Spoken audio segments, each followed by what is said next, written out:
Easy Weekend Project.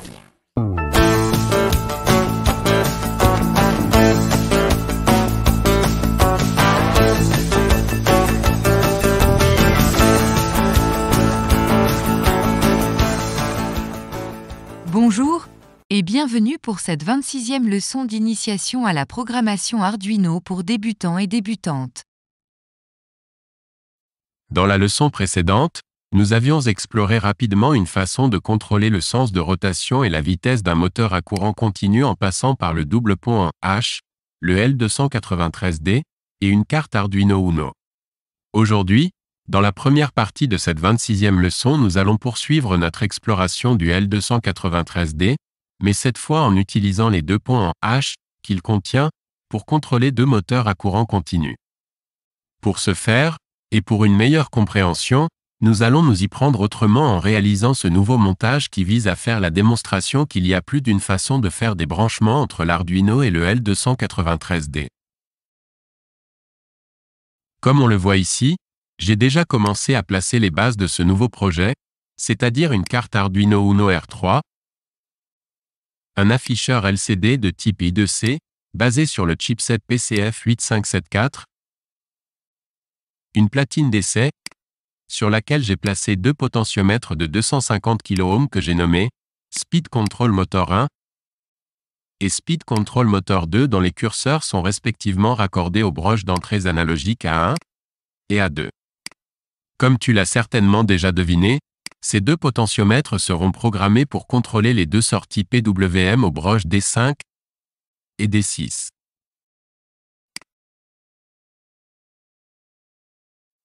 Le premier potentiomètre contrôlera la vitesse de rotation du moteur 1, le second potentiomètre contrôlera la vitesse de rotation du moteur 2. Aussi, j'ai placé deux paires de boutons poussoirs tous reliés d'un côté à la source de 5 volts et serviront à définir indépendamment le sens de rotation de chacun des moteurs.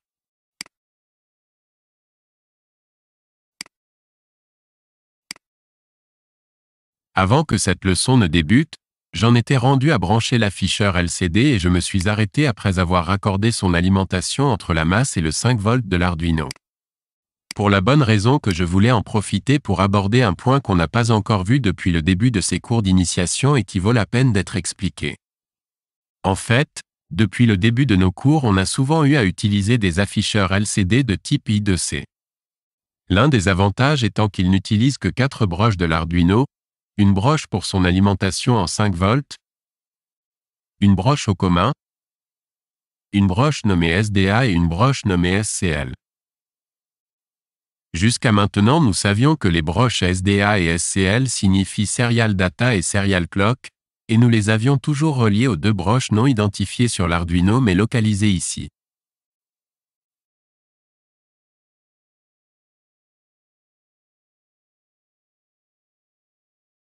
Mais là où je veux en venir, c'est pour préciser qu'en utilisant les broches SDA et SCL, on ne peut utiliser les broches d'entrées analogiques A4 et A5 pour un autre usage, car elles sont communes et elles ont le même rôle.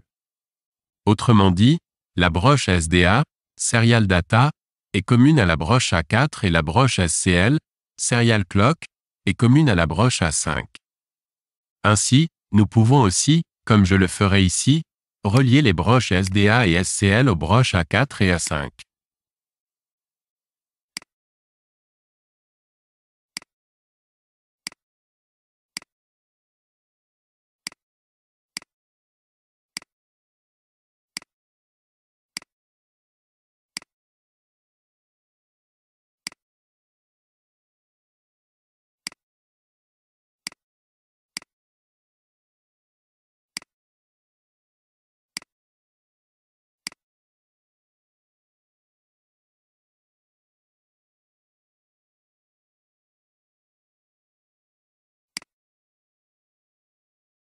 Par souci du détail, rappelons que les écrans LCD I2C 16x2 communiquent avec l'Arduino grâce à un protocole de port série.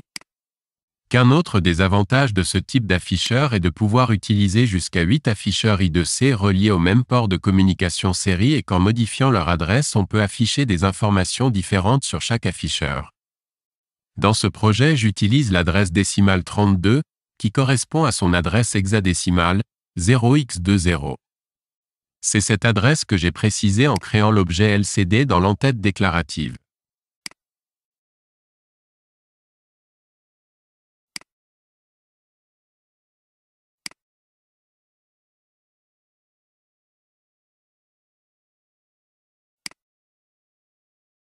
Par contre, un des désavantages en utilisant un ou plusieurs afficheurs LCD de type I2C dans le simulateur Tinkercad qui est loin d'être parfait, c'est qu'il ralentit considérablement le temps de réponse et il devient pratiquement impossible d'utiliser en même temps un ou plusieurs oscilloscopes. Dans ce projet, j'utilise cet écran LCD pour afficher les valeurs PWM correspondant aux valeurs écrites aux broches D5 et D6, ainsi que les valeurs converties en pourcentage. La première ligne M1 pour le moteur 1 et la deuxième ligne M2 pour moteur 2. Chaque potentiomètre contrôlera indépendamment la vitesse de chaque moteur.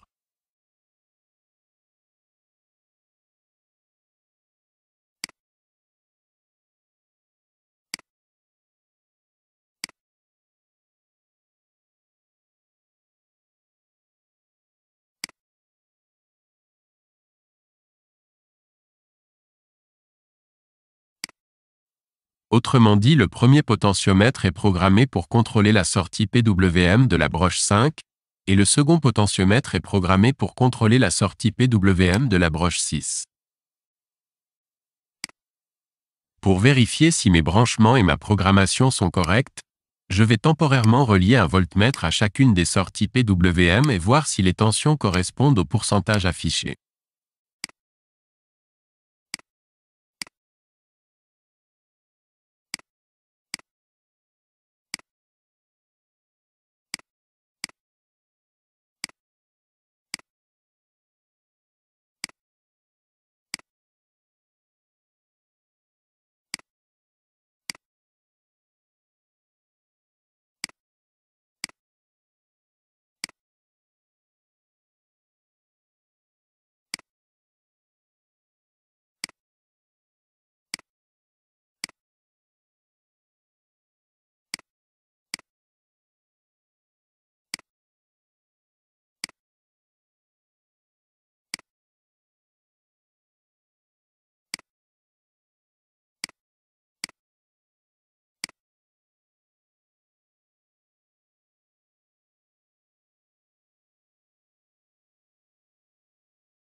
Jusqu'à maintenant, tout fonctionne comme je l'ai voulu.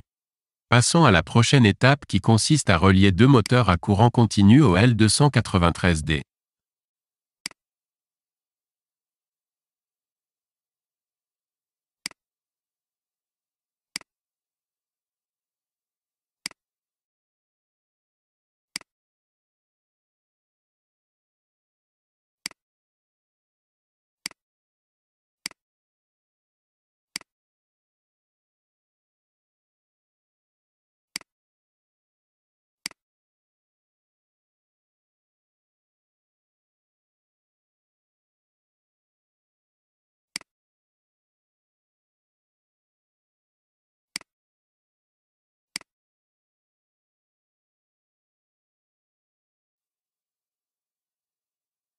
Commençons par les connexions de base du L293D. C'est-à-dire les pins que nous devrons toujours utiliser de la même manière. Pour ce faire, jetons un nouveau coup d'œil au brochage de ce double pont en H. Pour un bref rappel, le L293D est un circuit intégré à 16 pins, et comme on l'a déjà vu, il intègre 4 demi-ponts formant deux ponts en H spécialement conçus pour entraîner deux moteurs. Cette diapo surligne le rôle des pins 1 à 7 formant le premier pont en H qui prendront en charge le moteur 1. Celle-ci surligne le rôle des pins 9 à 15 formant le second pont en H qui prendront en charge le moteur 2. Il y a différentes approches concernant les branchements de ces deux ponts et leur fonctionnement. Cependant, certains branchements basiques ne changeront pas. Dans la première partie de cette leçon, nous allons explorer une première approche. Mais tout d'abord, nous allons effectuer les premiers branchements qui seront communs, peu importe l'approche, ceux-ci seront toujours les mêmes. Commençons par les pins 4, 5, 12 et 13. Ces 4 pins doivent être reliés à la masse commune. Ensuite, on a 2 pins d'alimentation. À la base, un circuit pont en H est conçu pour pouvoir dissocier la logique de commande, basse tension, du circuit de puissance. Premièrement, la pin 16, communément appelée VCC1, ou alimentation primaire de basse puissance utilisée pour la logique du circuit, doit être reliée à une source maximale de 5 volts.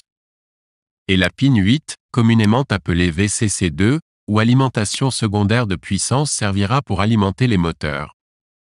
Ici la pin 16 sera reliée à la broche 5 volts TTL de l'Arduino.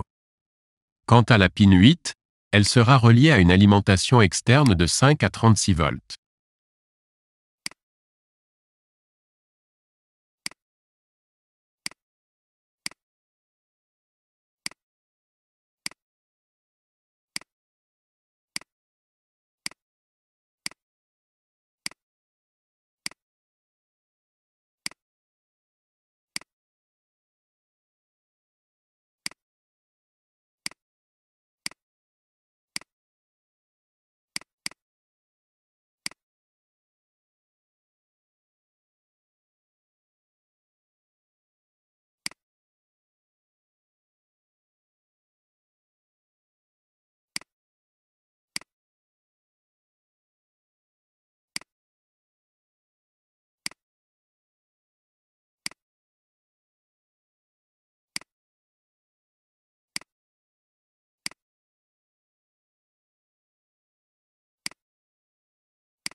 Les branchements suivants consistent à connecter les deux moteurs aux sorties des deux ponts qui sont les pins 3 et 6 pour le moteur 1. Prenez la peine de respecter la polarité en branchant la pin 3 à la borne positive du moteur 1 et la pin 6 à la borne négative. Faites de même pour les pins 11 et 14 en les raccordant aux bornes positives et négatives du moteur 2.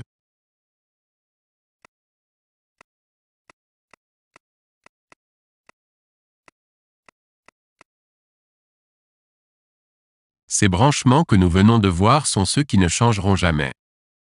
Là où nous pourrions voir des différences, c'est dans la façon d'utiliser les pins d'entrée de chacun des ponts. Ici, dans cette première partie, j'ai décidé de choisir l'approche standard. C'est l'une des plus utilisées. Elle dépend de la façon que nous voulons contrôler nos deux moteurs. Dans cet exemple, j'ai placé 2 paires de boutons poussoirs. Chaque paire contrôlera indépendamment la mise en marche et le sens de rotation d'un moteur.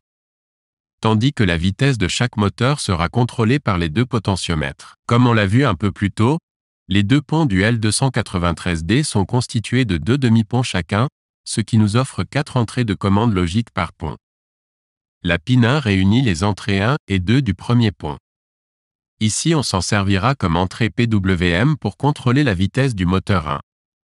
Elle sera donc reliée à la broche D5 de l'Arduino.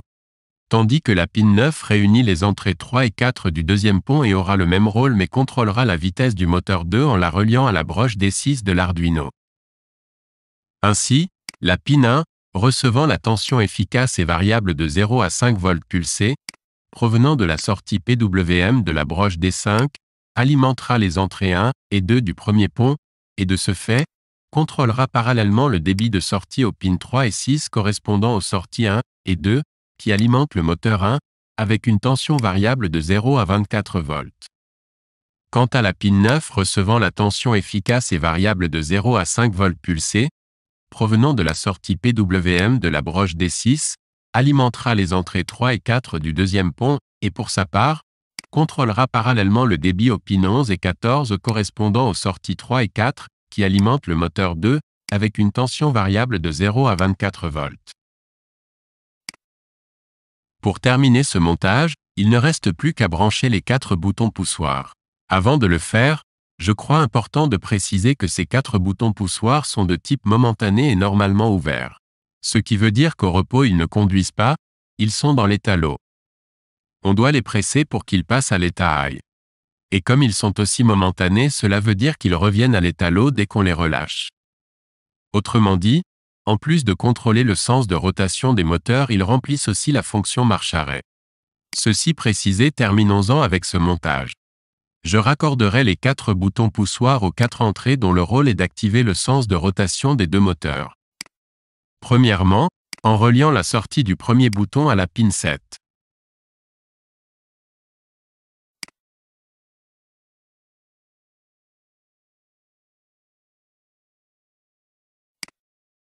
Ensuite, en reliant la sortie du deuxième bouton à la pin 2.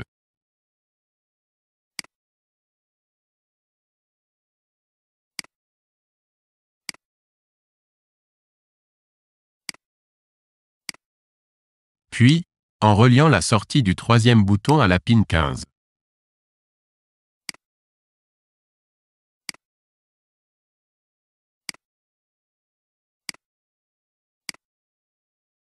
Et pour terminer, en reliant la sortie du quatrième bouton à la pin 10.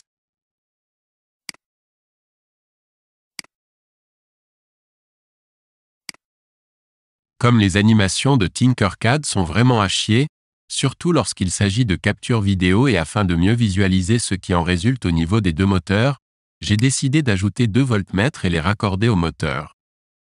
Ainsi ces derniers afficheront la tension efficace et la polarité pour chaque moteur. J'aurais de loin préféré utiliser des oscilloscopes, mais comme je l'ai dit plus tôt, le fait d'utiliser un écran LCD de type I2C dans ce projet, ça les rend inutilisables dû à une communication trop lente entre les serveurs de Tinkercad et mon PC. C'est l'un des problèmes majeurs avec leur simulateur en ligne. Malheureusement, il n'existe pas encore de simulateur Tinkercad offline. On doit vivre avec ça, comme on dit, c'est le prix à payer quand c'est gratuit.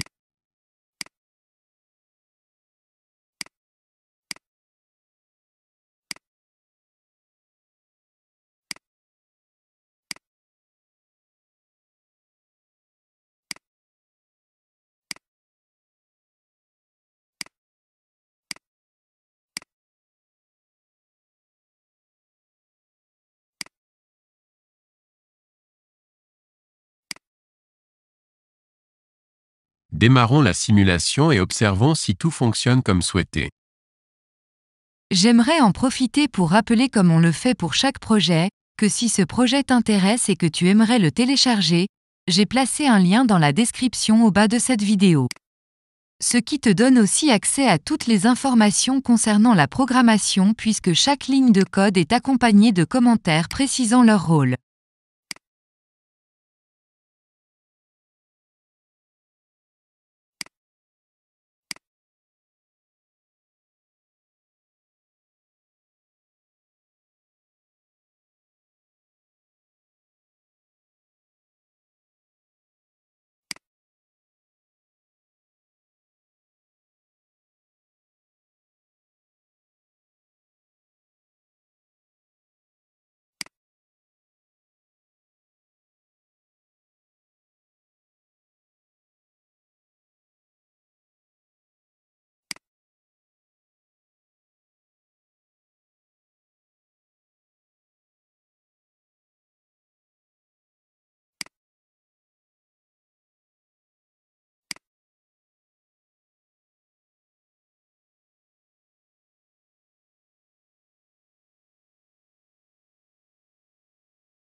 Aussi, j'ai ajouté un second lien du même projet mais utilisant une approche différente.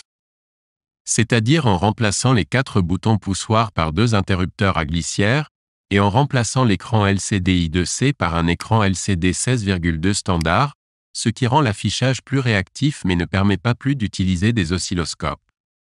Ce qui m'incite à conclure que je me suis trompé en pensant que c'était l'écran de type I2C qui ralentit trop la communication pour utiliser des oscilloscopes dans ce projet.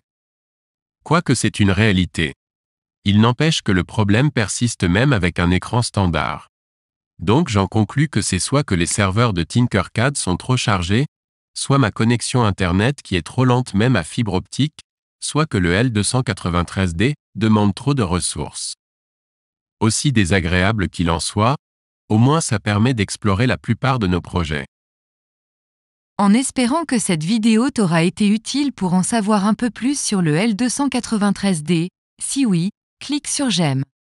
Nous te donnons rendez-vous pour une nouvelle leçon d'introduction à la programmation Arduino. D'ici là, merci d'avoir pris le temps de nous écouter, de laisser tes commentaires et de partager cette chaîne avec tes amis. Au revoir et à très bientôt!